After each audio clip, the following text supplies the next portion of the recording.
बाजार इस बीच अपनी जो बढ़त है वो धीरे धीरे उसको और मजबूत करता हुआ दिख रहा है। 100 अंकों से ज़्यादा की बढ़त के साथ अब आपको निफ्टी ट्रेड करता हुआ नजर आएगा। निफ्टी में 24,700 का लेवल फिर से एक बार आता हुआ दिख रहा है। हालांकि इस बीच आप देखेंगे तो जो बैंक निफ्टी है वो कमज़ोर होता हुआ दिखा है, लाल निशान में फिसल गया है, लेकिन 350 अंकों की मजबूती आपको सेंसेक्स में भी नजर आएगी। अब बैंक निफ्टी क्यों गिर रहा है वो आपको बताता हूँ, फिर मैं कुछ सवाल आपके लूँगा दर्शकों के। बैंक निफ्टी में अगर आप देखेंगे तो HDFC ये एक कमज़ोर कड़ी है, 1915 का लेवल है। कल भी देखिए गिरा था, आज भी आधे % के आसपास ही कमजोरी है। Axis bank, Kotak bank, IndusInd bank और AU स्मॉल फाइनेंस बैंक, ये 4-5 बैंक हैं जो कि बैंक निफ्टी को नीचे धकेलने का काम करे, और HDFC बैंक निफ्टी में भी कंट्रीब्यूट कर रहा है उसको नीचे लाने की तरफ। तो HDFC बैंक एक कमज़ोर कड़ी है जो कि दोनों को ही नीचे लाने का कामकाज कर रहा है। और निफ्टी में आप देखेंगे HDFC बैंक के अलावा टाटा मोटर्स, एशियन पेंट्स 1.5% नीचे है, सिप्ला 1.25% नीचे है और हिंदुस्तान यूनिलीवर ये करीब आधे % के आसपास ही कमजोरी दिखा रहा है। तो ये कुछ स्टॉक्स हैं जो कि निफ्टी को भी नीचे धकेलने का काम करे। हालांकि पॉजिटिविटी रिलायंस में है 0.25% की, 2% भारतीय एयरटेल ऊपर है, इन्फोसिस, टाटा स्टील, L&T ये बाजार को आज सपोर्ट दे रहे हैं, जिस वजह से हम देख रहे हैं कि निफ्टी में मजबूती के साथ अब कारोबार देखने को मिल रहा है। चलिए कुछ दर्शकों के सवाल लेना चाहूँगा। सर, बहुत कम आपसे मुलाकात होती है, हफ्ते में या 2 हफ्ते में एक बार, तो आपसे अपने सवाल बहुत सारे दर्शकों ने पूछ लिए हैं। राजीव जी का सवाल है, सर ऑटो बीज अगर आप सर इसको ट्रैक करते हो, कह रहे हैं कि मेरे पास 244 का रखा हुआ है, क्या करना चाहिए इसमें? सर मैं इसको ट्रैक नहीं करता। ये क्या ऑटो सेक्टर का ये ETF है सर। ETF है। हाँ, मैं जी इसको ट्रैक नहीं करता। बट अगर आप जनरली देखें तो जो भी ETF होता है वो अपने इंडेक्स को ट्रैक करता है। और अगर आपको ये लगता है कि ऑटो क्षेत्र में आपका ध्यान पॉजिटिव है तो आप इसमें निवेशित रहिए। जहां तक न्यूज फ्लो की बात है, इंडिया US का ट्रेड एग्रीमेंट अगले 10 दिन के अंदर हो जाएगा, जी जिसमें ये ऑटो क्षेत्र के लिए कुछ पॉजिटिव न्यूज फ्लो आने की संभावना है। तो ठीक अगर आप मौजूदा भाव के आसपास या उससे ऊपर चल रहे हो तो आप इसमें निवेशित रह सकते हैं। ठीक है सर। मोहित जी कह रहे हैं कि कजारिया मेरे पास 1100 का रखा है, कैन आई डू एवरेज, और जमुना ऑटो 87 तक क्या होगा, can I exit or may provide some profit in 1 month. तो एक सर इनके पास कजारिया है जो कि 1100 के रेट पर इन्होंने ले रखा है, और दूसरा जमुना ऑटो के बारे में पूछे जो कि 87 की बाइंग रेंज पे है। तो पहली बात तो मैं ये कहूंगा कि कजारिया आपने जिस भी भाव में लिया था 1100, ये जो मौजूदा भाव 850 है, आपका स्टॉप लॉस बहुत पहले ट्रिगर हो जाना चाहिए था। ये जो आपने रणनीति यूज करी है बहुत ही गलत है। अपनी रणनीति को सुधारिए। जी स्टॉप लॉस यूज करना आपको अवश्य सीखना पड़ेगा अगर आप बाजार में निवेशित रहना चाहते हो तो। बिल्कुल। ये कहने के बाद मैं ये कहूंगा कि चार्टिकली एक टर्न अराउंड शेयर में दिख रहा है। राउंडिंग बॉटम के बाद शेयर ने अपने averages, short term medium term averages को क्रॉस किया है। थोड़ा सा रिस्की प्रपोजल आपको दूंगा। अगर आप टाइट स्टॉप लॉस रखकर ट्रेड करना चाहते हो तो अगर इस कंपनी के नतीजे आ चुके हैं तो, और ठीक ठाक अगर वो रिजल्ट रहे, तो आप इसमें शॉर्ट टर्म ट्रेड के लिए थोड़ा सा एवरेज कर लीजिए। और अगर उसमें आपको 10-12% मिल जाए तो जो नया लिया है वो उसे बेच ले।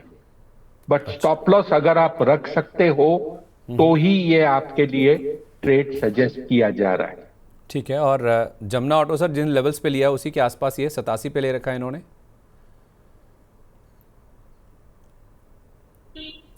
तो जमुना ऑटो भी चार्टिकली अच्छा लग रहा है। मौजूदा स्तर पे थोड़ी सी इसमें बिकवाली आ सकती है क्योंकि ये 200 डे एवरेज को अप्रोच कर रहा है। इसको अगर पार कर लेगा तो शेयर में एक मूव बन सकता है। लेकिन ये जो लेवल है 200 डे का, जो अगर आप लेवल की बात करें तो वो है 95 रुपए के आसपास। 87 रुपए का कल क्लोजिंग था, तो 7-8 रुपए की जगह है। और फिर इसमें थोड़ी सी जो कहते हैं ना रेजिस्टेंस देखने को मिल सकती है 200 डे एवरेज के कारण। ठीक है, परफेक्ट है सर। इस बीच कृष्णा राव जी कह रहे हैं sir GAIL results are out, कल आए थे नंबर्स मार्केट आज के दौरान, और ये कह रहे हैं कि मेरे पास 300 शेयर हैं, 182 के रेंज पर मैंने खरीदे हैं। गेल की बात कर रहे हैं सर, और कह रहे हैं कि शॉर्ट टर्म के लिए क्या सजेशन है, वेदर टू होल्ड, सेल और एक्यूमुलेट, प्लीज़ हेल्प। आज 1% के आसपास के गेंस है सर। नंबर्स कल आए थे, नंबर्स ठीक ठाक थे। जिस लेवल पे इन्होंने लिया है उसके थोड़ा सा हल्का सा ऊपर ट्रेड कर रहा है। तो शॉर्ट टर्म एवरेजेस के शेयर ऊपर चल रहा है। इसने सपोर्ट लिया था एवरेजेस का, और चेष्टा कर रहा है ऊपर जाने का।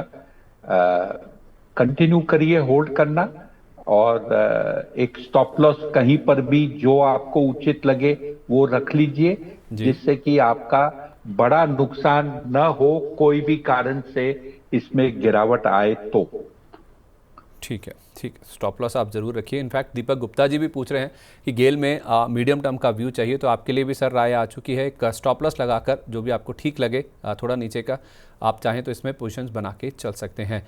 हर्षित चौहान जी कह रहे हैं कि सर टाटा मोटर्स आज कितना नीचे जाने के चांसेस हैं। आई थिंक बाजार खुलने से पहले उन्होंने अपना सवाल पोस्ट किया और कह रहे हैं कि want to buy fresh for long term, what should be my strategy. तो सर अगर किसी को टाटा मोटर्स फ्रेश खरीदना है, क्या इन्हीं लेवल्स पर ले लें या थोड़ा डिप्स का वेट करें, लंबी अवधि के अगर व्यू है तो? संदीप, ऐसे सवाल को सुनकर जो बोलते हैं ना, खून कॉल उठता है कि आप एक्सपर्ट से ये चाहते हो कि मैं आज के लिए क्या ट्रेड करूं। दुनिया भर के लोग हैं जो आपको डेली कॉल देते हैं और वो आपसे पैसा लेते हैं। उसमें से कितने लोग कितना कमाते हैं और कितना खोते हैं, स्टैटिस्टिक्स अवेलेबल हैं। मेरे ख्याल से ऐसे सवाल अगर आप चैनल पे न पूछें तो ज्यादा अच्छा है। मैं T20 का प्लेयर नहीं हूं, मैं टेस्ट क्रिकेटर हूं। नहीं सर, इन्होंने लॉन्ग टर्म के लिए पूछा है कि मैं कहां पे एंटर करूं, मुझे अगर लॉन्ग टर्म का व्यू लेना सर, है। इनका सवाल ये है, आज कहां जा सकता है। आप दोबारा सवाल पूछ नहीं, मैं आपकी बात से एग्री हूं सर। मैं सिर्फ इनका ये मुझे लगता है कि ये जो पूछना चाह रहे हैं ना, इनके मन में जो डाउट है वो ये है कि अभी लूं या नहीं लूं, नीचे तो नहीं चला जाएगा, मैं अगर नीचे में लूं, what is the apt level to know enter Tata Motors for long term. Sir, Tata Motors का चार्ट अच्छा हुआ है। काफी समय के बाद ये चार्ट इंप्रूव हुआ है। अब इसमें एक ही रुकावट है और वो है 200 डे एवरेज, जो एकदम शेयर के ऊपर आ चुकी है। कल का भाव था 708 रुपए और ये एवरेज है 760 रुपए, मतलब 51 रुपए ऊपर इसकी 200 डे एवरेज है। ये मूव होने के बाद में यहां पर थोड़ी सी जो कहते हैं दिक्कत, टाइम स्पेंडिंग जरूरी है, क्योंकि 200 डे एवरेज ऐसे ही नहीं टूटता जब शेयर 6-8 महीने से उसके नीचे चलता हो। ठीक है, परफेक्ट है सर।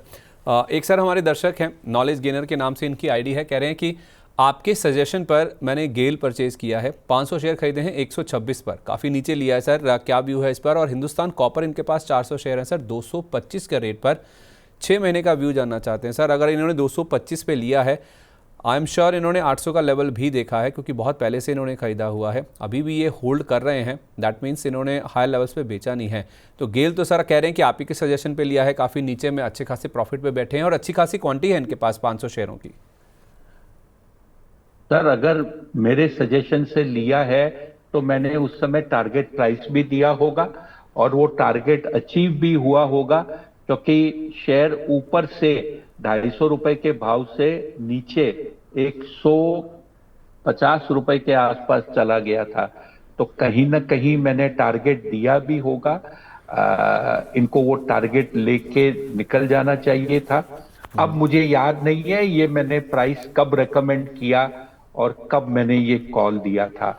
जहां तक शेयर का सवाल है, फिलहाल शेयर ने शॉर्ट टर्म एवरेजेस को क्रॉस किया है और उसके ऊपर चल रहा है। अब ये 200 डे एवरेज के आसपास घूम रहा है। 5-7 रुपए इधर उधर जो कहते हैं हर्डल है शेयर के लिए, अगर उसको पार कर लेगा तो इसके पास एक रनवे है ऊपर जाने के लिए। चलिए सर, आखिरी सवाल आपके सामने रख रहा हूँ, मैं आपका ज़्यादा समय नहीं लूँगा।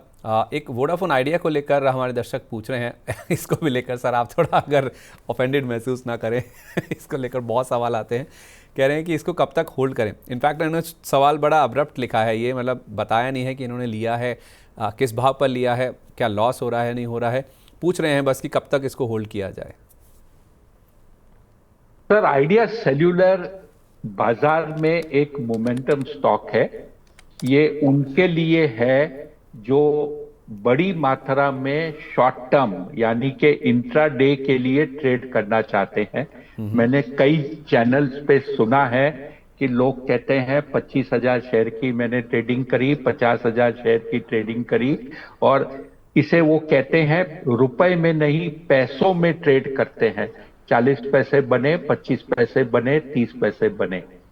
तो मोमेंटम स्टॉक है, लेकिन जिस हिसाब से सरकार ने इस कंपनी को प्रोत्साहन दिया है, सपोर्ट किया है, हिस्सेदारी ली है और आज इस कंपनी के सबसे बड़े शेयर धारक हैं, ये साफ जाहिर है कि सरकार ये चाहती है कि ये कंपनी जिंदा रहे।